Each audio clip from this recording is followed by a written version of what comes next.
Hello mga master! Welcome to my YouTube channel.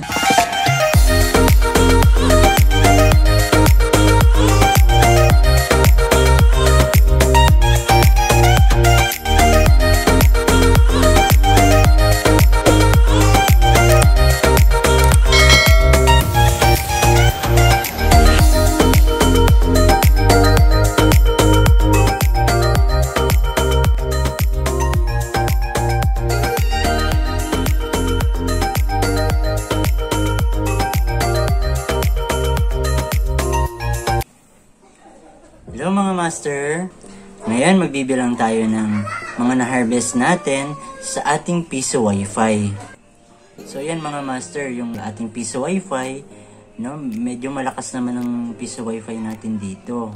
Diyan naglagay tayo ng wifi extender na pang outdoor. So dalawa yung pinaglagyan natin, no, para yung doon makakonect, then yung sa kabila makakonect din sila, no, kahit nasa loob sila ng kanilang mga bahay. Para sa akin maganda itong business na piso wifi. Mamumuhunan ka nga lang, no, pero pag maganda yung lugar mo, maganda yung maging result ng yung piso wifi. So mga master, nasa likod ko po yung ating piso wifi. Ayan. So mostly nakikita ko sa ibang mga piso wifi, yung 1 peso nila 5 minutes, yung 5 pesos nila 30 minutes, then yung 10 pesos nila 1 hour. So sa akin, ginawa ko yung 1 peso 20 minutes, yung 5 pesos 2 hours, yung 10 pesos 5 hours, and then yung 20 pesos 1 day, and yung 50 pesos 3 days. Okay lang naman sa akin mga master, hindi naman lugi. Since merong mga naka-monthly. Yan yung ating wifi, nabili natin siya ng 9,500. And then yung dalawang compass na wifi extender na pang outdoor is nabili natin sa ating supplier ng 1,650 each po yun. Sa piso wifi ko, ang nagastos ko ay more or less 14,000. Tara mga master, bilangin na natin yung ating mga na-harvest sa ating piso wifi. Tara!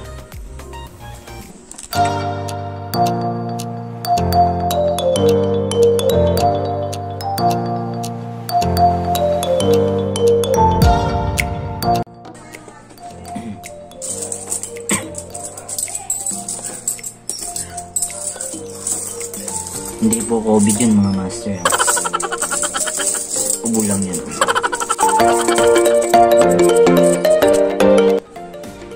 So yun nga pala mga master, yung piso wifi natin, pag nag-harvest ako 2 to 3 weeks, no, napupuno kasi yung lagayan. Nasa mga 1,000 plus, no, minsan 1,500, 1,600, 1,700. Kaya yung hinihintay ko muna mapuno bago ako mag-harvest.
isa din sa kailangan para maging malakas yung piso wifi mo, kailangan malakas yung internet connection para bumalik yung mga customer.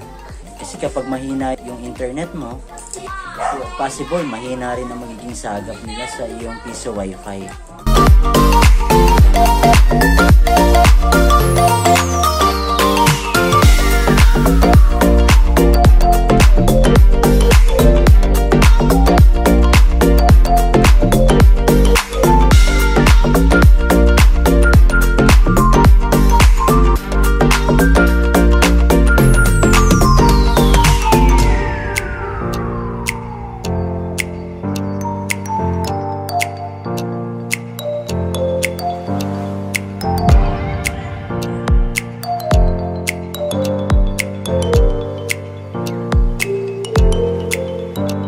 Ito mga master, bilangin na natin. 1, 100, 200, 300, 400, 500, 600, 700, 800, 900, 1,000. Then, ito, tig 10 pesos. So, 100, 200, 300, and 300. And then 400 kasi may tig 10 pesos yan. So 400. Then dito tayo sa tig piso. 400 yung to, no? So ito 500 and then 600 and then dito tig 10 pesos. 600, 10, 620, 630, 640, 4 pesos. So yun mga master, ang total na ating na-harvest sa ating piso wifi ay 1,644 pesos. Diba? Napakalaking tulong. In 2 to 3 weeks, ganyan na yung na-harvest ng aking piso wifi. Depende pa rin sa location ng inyong paglalagyan ng piso wifi. Kasi dito sa lugar namin, medyo malakas, no? So yun mga master, binigyan ko lang po kayo ng idea. Ano pa ang pwede nyong gawing business? Kung may internet naman kayo na malakas, why not? Why not kayo magtayo ng piso wifi? So kung gusto nyo po umorder ng piso wifi na box, meron tayo dun sa supplier ko. Iga-guide ko po kayo. So paano mga master? Bye-bye!